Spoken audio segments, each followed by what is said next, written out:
All right, section 11.3 in Unit 11 deals with independent and dependent events as far as probability is concerned. Now, I'm going to show you the definition of both words. We're going to talk about independent events first, and then we'll talk about dependent events. First of all, independent events are two or more things, like flipping a coin twice or rolling two die, where the occurrence of the first event does not affect the probabilities of the ones that follow. The key is they do not affect each other. An example would be flipping two coins. If I flip the first coin, I can get tails or heads, but that does not affect the second coin, which I could flip and get tails or heads. What happens the first time will not change my probability of the second one. That's what this says. That's what this says right there. Now, when drawing things, like drawing cards or drawing marbles out of a bag or something like that, the key is independent events have replacement. That means you draw it out and put it back. Make sure you associate independent events are those with replacement. All right, now let's go to dependent events. Dependent events are two or more events where the occurrence of the first event does affect the probabilities of the ones that follow. For instance, if I ask, what's the probability that you draw two aces in a row? Well, the probability that you get the second ace depends on whether or not you got an ace the first time. They will affect each other. And so when drawing things like cards or marbles, they are without replacement. So please associate the word dependent without replacement. Okay, if you need to pause that and write that down, go ahead. Otherwise, we're going to talk a little bit more about the formulas and how to do it. Let's talk independent events first. Let's say you have two events. Let's call it event A and event B. What is the probability that event A and event B occur? Well, very simply, you take their individual probabilities, the probability of A and the probability of A, and you multiply them together.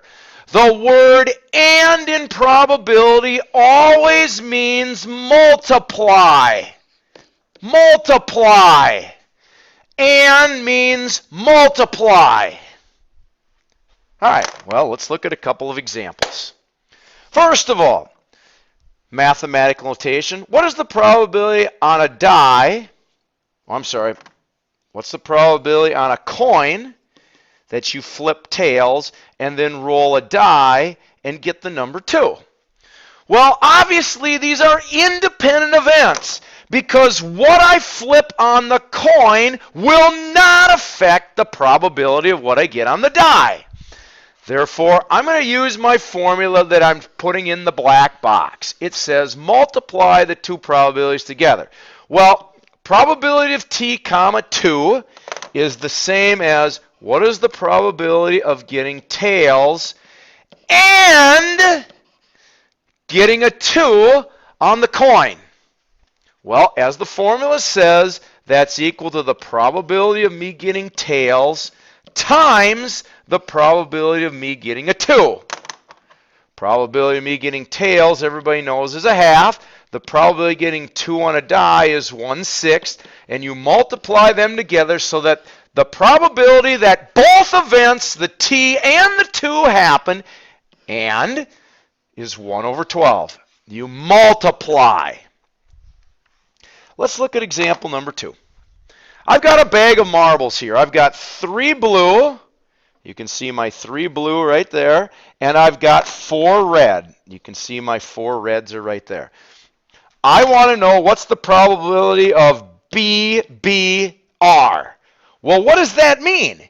If you write that out, that means the probability of getting B, blue first, and the probability of getting blue second, and the probability of getting red third. Well, I'm using the word and. And means multiply. So I got to do each event individually. And by the way, I'm drawing out 3 marbles, and the key phrase that I know you're going to ask me is, are you putting them back? And I'm going to say yes. This is with replacement, because that is what independent means. So I'm going to draw out a marble the first time. Oop, there we go. I drew a blue one. The blue one came out. What was the probability that I got blue? Because if I break these apart, what my formula says is probability of blue times probability of blue times the probability of red.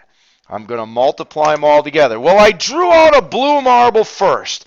There were 7 marbles in the bag, 3 were blue, so that's 3/7. Now I got to put it back in.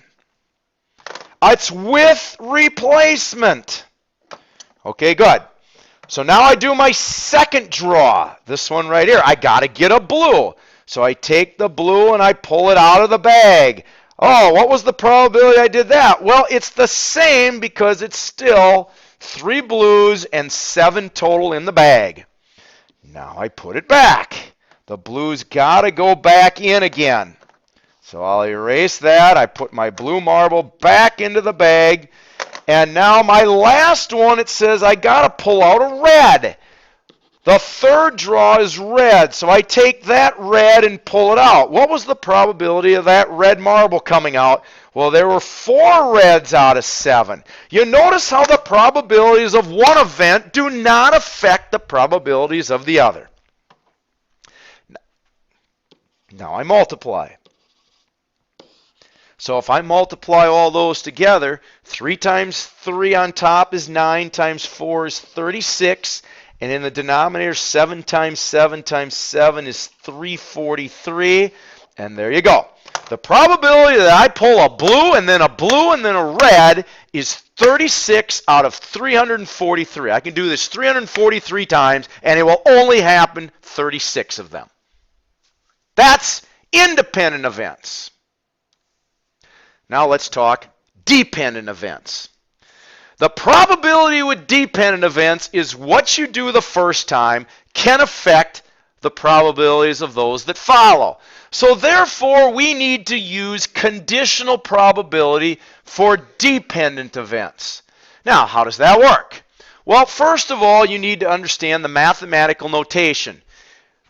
In green, P of the probability that event B happens, this little line means given that.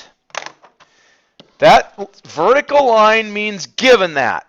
The probability that event B happens given that event A did occur. You must assume each event occurred. Very, very, very important. And that's what this symbol in the green box means. What's the probability of B given that event A did occur? So, mathematically, the probability that event A and event B happens if they're dependent. Again, since it's the word and, you're going to multiply.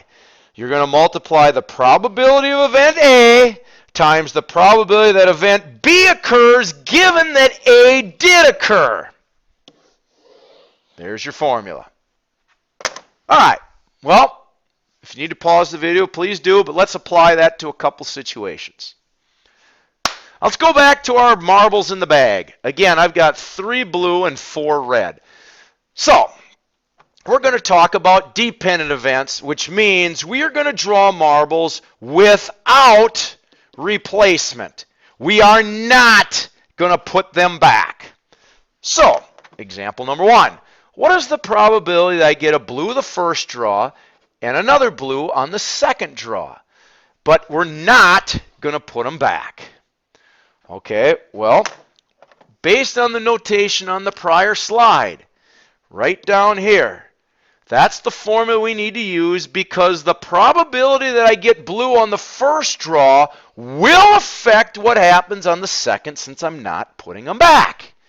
So I need to write this out. The probability that I get a blue, the probability that I get a blue and then another blue is equal to the probability I get a blue on the first draw times the probability I get a blue on the second draw, given that I got a blue on the first draw.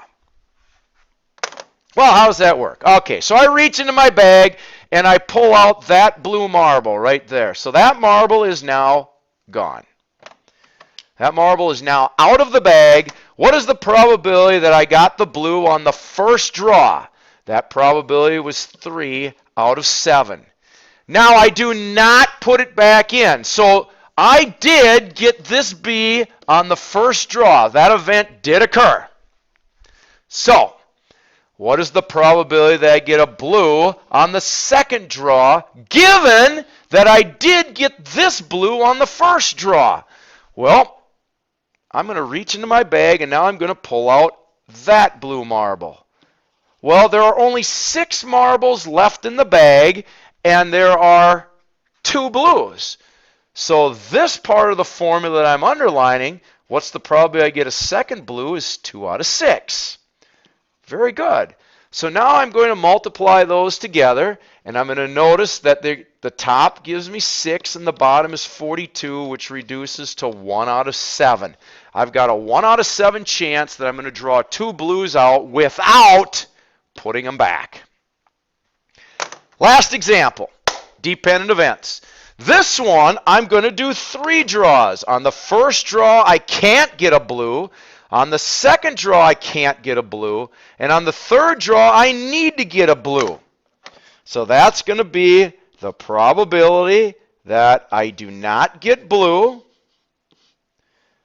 times the probability that I do not get blue given that I did not get blue the first time times the probability that I get a red given that on the first 2 draws,